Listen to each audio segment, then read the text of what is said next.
everyone, and thank you for joining us this evening for the Creating a Federal Resume webinar. My name is Dr. Mary Catherine Arnold, and I'm the director here at the online South College campus. I'm the director of student affairs. Tonight, we are going to be jumping in and talking a lot about just the basics of creating a federal resume. So, what we are going to be talking about is we're going to first start off with reviewing what a federal resume is and when and why you may need to create one. We'll also further discuss the differences between a federal resume and a traditional resume, such as a reverse chronological resume, that you would use in your search in the privatized sector. In tonight's session, we will be sure to discuss how to build and format a federal resume. And in addition, I'm going to show you just an example of a brief condensed version of a federal resume at the conclusion of the presentation so that you can get a better idea behind the visualization of what a strong federal resume should look like when it's done. And then I also wanted to make sure that we all feel comfortable with identifying key words and key phrases that should be included on your federal resume. So we will go ahead and we'll take some time to kind of practice our skills as well as review some additional resources that you can use to help you to build and draft up your first federal resume. Finally, we'll end today's session with a Q&A session. So any of the questions that you think of throughout today's presentation, just go ahead and type them into the Q&A box or the questions and answers box, either located at the top or the bottom of your screen.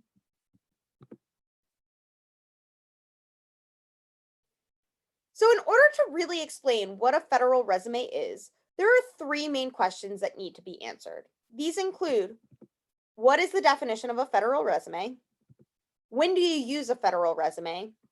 And why do you use a federal resume? To simply put it, a federal resume is a resume that combines some aspects of your traditional reverse chronological resume, but places the content into a specific format to demonstrate the successes that you could have had in working in a specific position within the federal government. This means that a federal resume will be used when you are applying to a position that is within the realm of the federal government.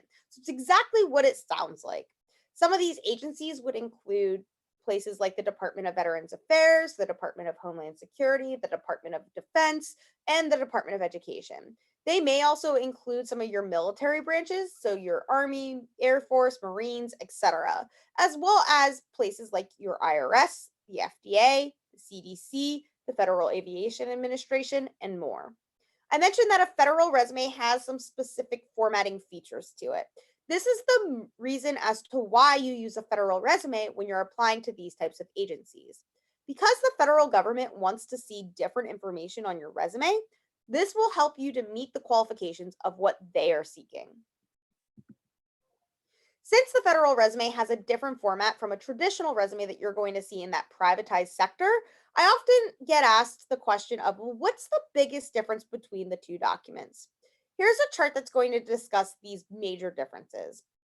One of the first things that you will notice is the length of a resume. Because the federal government wants to see a lot more information on their resumes, the length of a federal resume is going to be significantly longer. The standard length of a federal resume is on average 4 pages long. You will also see that a federal resume will directly mention and notate if you have veteran preference or if you have worked in a government or a governmental agency before. This is something that you will do here because of what's called the GS scale, and that's going to be used to help to determine your qualifications for the desired position. Veterans and those professionals with previous experience working in the government will typically receive extra or additional points to help them with consideration for these jobs to meet that GS scale level. You may mention your experience as a veteran or current military member in a traditional resume. However, it will be done differently and most likely in its own section. This way, you are improving your chances of consideration for a government job when applying to a position within the US government. You also will see that a federal resume wants to know your general availability and where you are available to work, so geographically speaking. A lot of times this will help with your search because it may help you to make your availability for a different shift than what most candidates are searching for. In addition, if there should be multiple locations with the same job opening, by indicating all of the locations where you're able and available to work, This will help you to improve your chances of obtaining an interview at one of these other locations as well as the one where you are applying to. The other major difference regarding what is directly mentioned on your resume is information about salary and hiring manager of your previous positions. This is something that you would never do on a traditional resume for the private sector. As far as the major differences, you will also see that your federal resume will include not only a mention of your references, but also their contact information directly on the resume. References should never be mentioned or included on your resume for the privatized sector. So, this is a major change that we're going to see between the two different components. Your resume for the private sector is simply about you and your professional accomplishments. Although your federal resume is going to talk about you and your professional accomplishments, it is also going to go into detail with everything that a hiring manager and recruiter would need to know to essentially run a background check on you as an individual. So now that we have a fairly decent understanding of the biggest areas of differences between a traditional resume and a federal resume, let's talk about how we start really building that federal resume. As I mentioned before, federal resumes tend to be longer than your traditional resume for a privatized sector. Federal resumes are typically anywhere between 2 to 4 or 2 to 6 pages. Generally speaking, they can go even beyond this amount as well. Federal resumes are often longer than your private sector resumes, which are typically 1, maybe 2 pages at the most. They will include more information in detail, not only about what you did at the position, but also general information about that organization. Most common length for a federal resume is typically going to be about 4 to 6 pages. Now, despite that these resumes are a little bit longer, many of my students will ask me as to what information needs to go into each of the federal resume sections and how should the information in the sections be ordered. So, first, you will start with your contact information. Just as you would with your private sector resume, you must include all of your contact information. This will include your full name, address, telephone number, and email address. However, this differs from the private sector because you will also be asked to provide your social security number as well as your country of citizenship. If you are also interested in taking a job that would require relocation, you will need to indicate that you are willing to relocate in all those areas that we mentioned of where you would want to geographically relocate to. After your contact information, you're going to also include job facts. This is an additional section that is again going to differ from your privatized sector resumes. You will need to include information about the position that you are applying for. So this means including the announcement number, position title, and grade level from the vacancy announcement. In the event that it gives you a range of grade levels for the vacancy, you will choose the lowest level that you would accept for this position. Work experience section. So this one is actually going to be fairly similar to what you're going to see on your privatized sector resume, but you also need to include more information within your work experience. So to format this section, you want to include the job title of the position, the start and end date of the position, as well as the organization and the employer's full address and contact information. You also want to include the number of hours that you work or have worked per week or state either full-time, part-time, seasonal, etc. It is also mandatory for you to include the salary or wage earned as well as your supervisor's information including your supervisor's name, his or her phone number, his or her address, and whether he or she can be contacted. After this, you will also want to write your major job duties and accomplishments. You also want to mention any volunteer experience that you may have in this section and format it in the exact same way. If you are self employed, when you list the employer's name and address, you can write self employed where applicable. Also, be sure to study the vacancy announcement and emphasize the parts of your work history that match the qualifications listed on it. If you work in a position where it is complicated to explain all that you have accomplished, consider dividing your duties into sections, such as one for management, one for staff and staff training, and one for budgeting, etc. After your work experience, you're going to include your education and training. So in this section, you will want to include all of your education on it. Doesn't matter whether you started something and you didn't finish it. It doesn't matter if you think that it's not relevant, you want to list it all. For this part of the resume, you're going to provide your name and address of the last high school that you attended and when it was and when the degree that you obtained from your high school, so your high school diploma, that date that it was conferred. Nearly all applications for federal jobs require you to provide information about high school. And that's a huge difference than what we're going to see in that privatized sector, because in the privatized sector, we don't want to list high school information at all because it just seems irrelevant and irrelevant to the desired position.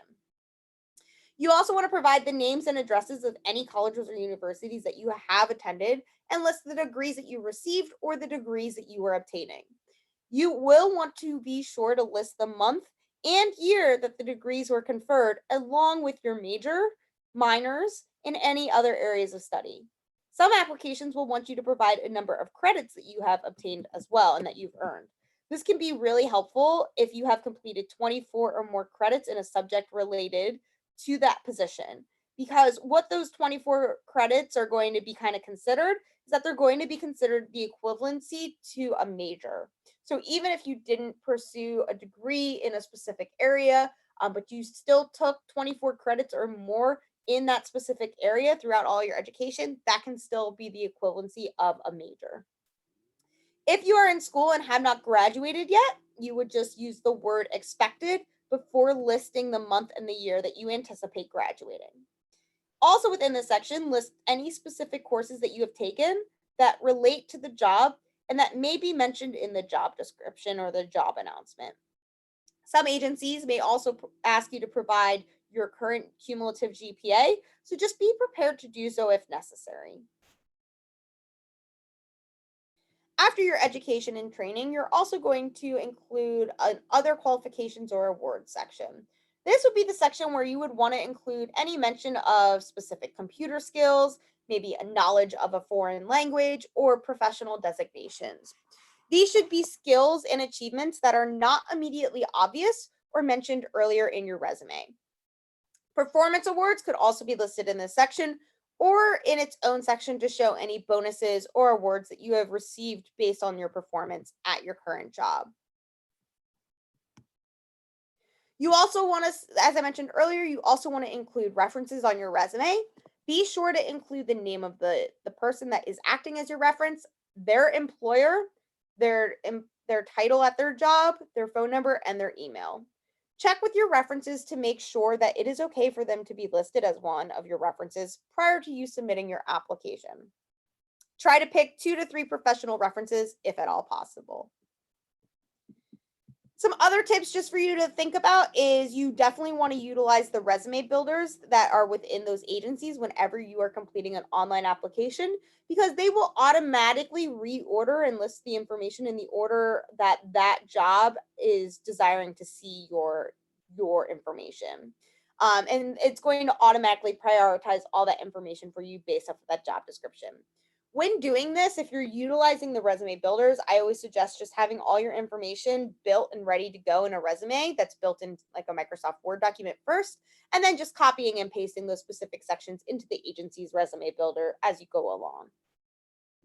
Just as a lot of recruiters in the private sector will search for keywords and key phrases on your resume, this will also happen in the federal job search as well. So agencies with their own resume builders often use automated systems to check the applicant's qualifications.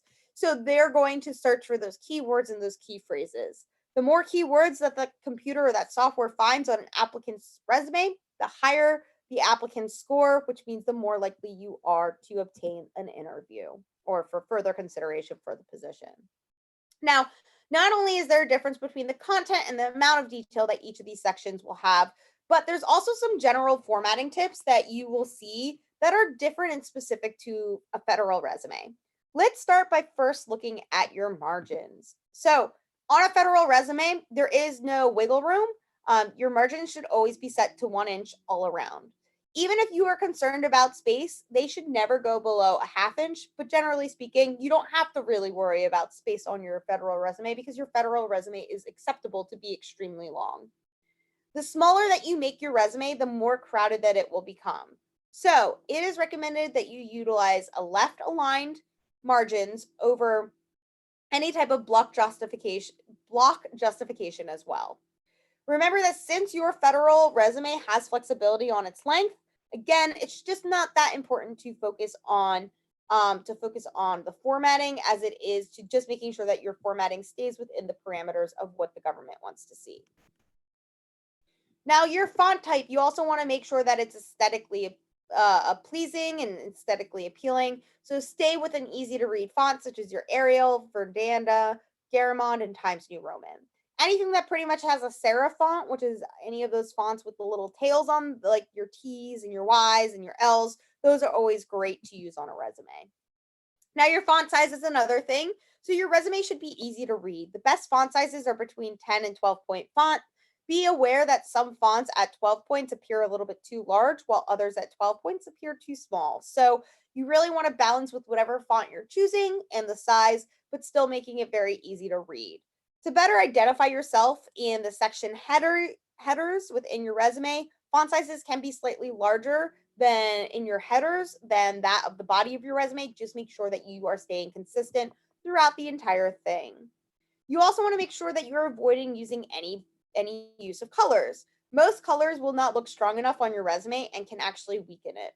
If you use or you choose to use color, you want to make sure that it is properly used and sparingly used. The government really doesn't like anything fancy, so I always say stick with a black and white paper or go with anything that's a grayscale. Formatting. So I mentioned this earlier, but we want to make sure that our formatting is consistent. So consistency is going to show a hiring manager that you are attentive to detail. It also helps to make sure that your resume is easy to read and it's aesthetically appealing. Being consistent can help you to keep your resume looking balanced, which also comes down to this configuration piece when we're talking about balancing your resume, which is really important to remember that your resume at the end of the day just needs to be easy to read, easy to comprehend, and just overall have that professional feel. You will want to use short, concise paraphrasing to help you with keeping your resume balanced. So be sure to utilize bullet points but that when you do so, that you're helping to draw the reader's eyes to the most important points on your resume. This is going to help you to highlight different sections of your resume as well, which is going to help you to build your emphasis as to why you're the ideal candidate for the desired position. So here's a general federal resume and what it's going to look like at the end result. Again, it's a condensed version. As you can see on your screen, I've condensed it down to one page, but generally speaking, yours is going to be significantly longer. Note that the differences that we discussed earlier are all implemented in this resume. The top section all about your availability, the areas that you're looking for those jobs and those types of jobs that you're looking for. Once you get further down into this resume, you see more information about your past experience. So just as I mentioned before, the employment names will all be including more detail than what you would for the privatized sector. So you're going to see your supervisor, can you contact them? And you're going to see the full mailing address of that company, the hours you work, your salary, a lot more specific detail. Another tip that I mentioned above is by ensuring your resume is using appropriate keywords and phrases. So, before we jump into discussing those additional resources that I mentioned, I did want to just take a look at the keywords from this accounting technician position. What I'd like everyone to do at this point in time is to go ahead, type in the questions box what you believe some of the keywords and phrases are that we should be including on our resume if this was the position that you were applying to. So I'll give you a couple minutes, go ahead, read through this and start typing your thoughts as to what's important that should be included on your resume.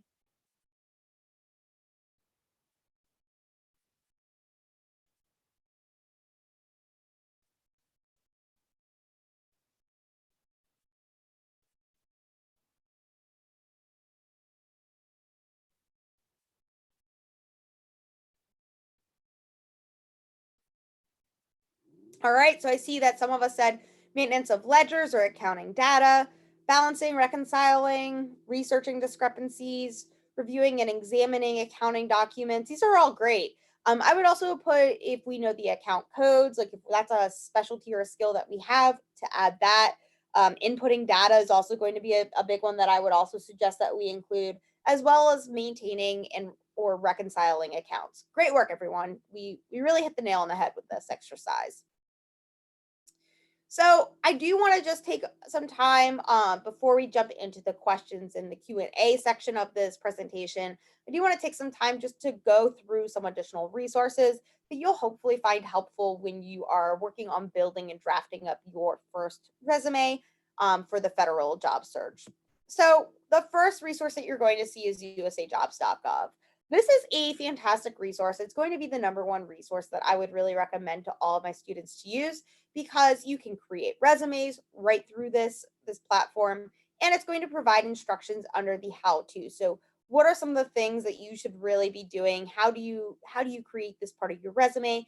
How should your resume be formatted? What section should go above what? And how to even use some of the agency's resume builders as well. So there's a lot of benefits to going to this website. In addition, when you go to usajobs.gov, you're going to be able to search directly for positions right from that website. And it's probably one of the leading places that I would suggest if you're really gung ho about saying, yep, I want to work for the federal government, then that would be a great way and a great resource for you to utilize to really find additional information about what jobs are available and open for you in your geographic area and across the country. I would also suggest if you haven't yet had the chance or the opportunity to watch more about the federal job search, we do have a webinar that is going to be on our YouTube page as well. So I definitely encourage that if you haven't had a chance to kind of watch that, recording that after today's presentation, after you start working on building your federal resume, to definitely also watch that presentation because it will give you additional information as to some myths that you're going to find in the federal job search process, as well as some of the things that you can expect with the federal job search process. In addition to using usajobs.gov, again, I would always suggest that you reach out to South College Career Services Department for additional guidance and assistance. We are always here to help you in no matter what you're looking for as far as a job goes. If you're looking for something that is specifically related to a government job, absolutely we're here to help. If you're looking for something that is in the privatized sector, absolutely we're here to help. Each campus has its own career services representative. I am the representative for the online campus, but if you don't know who your representative is, feel free to let me know. On the next slide, you're going to see my contact information. So you'll know how to directly contact me for any questions that you may have either about today's content or about getting additional assistance and one-on-one guidance for creating your federal resume. So hopefully you now have a pretty thorough understanding of how to create a federal resume. Be sure to not only utilize the information that was presented to you in this presentation, but again, to reach out to your career services representative for more information. And you may also find it helpful to review the career services workbook that's located in your library under the career resources option in the research guides tab as well. But before we end today's session, I would just like to open up the floor to see what additional questions or concerns that you may have or that may have been brought up while we were discussing some of these and some of this content. So go ahead and type your questions and answers into the box. I'm sorry, your questions into the Q&A box, and I'm going to pull them up, and I'm going to start with some of the ones that have come throughout the presentation.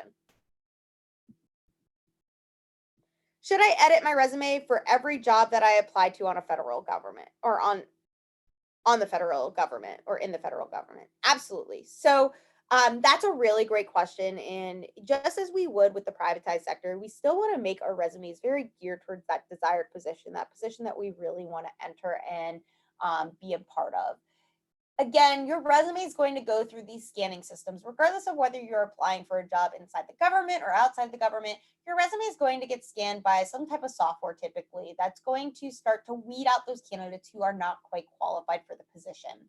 One of the ways that they do that is by locating and identifying those keywords and those key phrases. So they're making sure they're finding matches between the keywords and key phrases that are listed on the keywords and the key phrases that are listed on the job description, as well as what's listed in your resume, and making sure that your resume includes that content and that information. So if you are not editing your resume for every job that you're applying to in the federal government, at the end of the day, you're just going to hurt yourself and decrease your chances of getting an interview. It doesn't mean that you have to go back through and you have to revamp your entire resume. Absolutely not. The one thing that you want to do is you just want to have some key areas and some key ideas of where you're going to make some tweaks. The other thing that you can think of with, tweaking and adjusting your resume for each job that you are applying to within the federal government is that you can always include one version of your resume in a Microsoft Word document that has a bunch of different bullet points. And then when you're going through and you're applying to jobs that are interesting you on the federal government's websites, then what you can do is you can always pick and choose which bullet points that you absolutely want to include um, inside of your resume.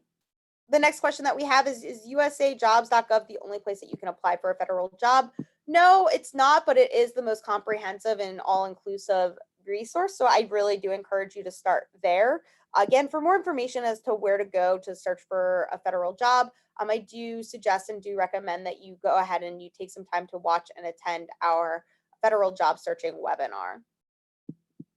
And then the last question is it true that when I apply for a federal job that I may not hear back for a long time? It absolutely is a possibility. They do have a target date of 45 days to fill a role, but a lot of times, depending on background checks, depending on where they are with being able to bring on individuals, where the posting, how long the posting has been up and made available, depending on how many qualified candidates that have applied, this process can take a long time. I've known some people who have gone for federal jobs and they weren't given an offer until about 6 to 7 months after they interviewed. So it can be time consuming. It definitely can be lengthy. As I like to always tell all my students, whenever you're job searching, don't just limit it to applying for that one job that you really want. Continually apply to jobs throughout your entire search, and to keep it as a continual process, because when you're doing that, even if you were to start a job that you're not really completely in love with, you could still start that job and then always give your 2 weeks notice and decide to leave that position for if and when your ideal position comes available. So again, I want to thank everyone for attending today's session. It does look like that's all the questions that came through. If you happen to have any additional questions or concerns, please don't hesitate to let me know. You can contact me right through my contact information that's on your screen. But otherwise, I hope that you found the information this evening to be beneficial. And should you run into any additional questions or concerns, just let me know. Thank you everyone for attending, and I hope that you have a wonderful night.